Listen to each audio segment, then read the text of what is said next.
Trending ngayon ang larawan, kuha kung saan tila nag-propose na ang aktor na si Paolo Avellino sa aktres na si Kim Chiu. Wala pang malinaw na detalye tungkol dito, ngunit maraming Kim Pao fans ang umaasa na sana'y sa tunay na buhay ito at hindi sa serye nilang pinagbibidahan na What's Wrong with Secretary Kim.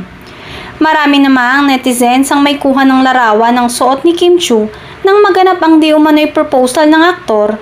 Hindi nga nakaligtas sa mga mata lalo na ng Kim Pao fans dahil ang damit daw na suot na iyon ni Kim ay ginamit niya pa nang mag-host ito sa noontime show na It's Showtime.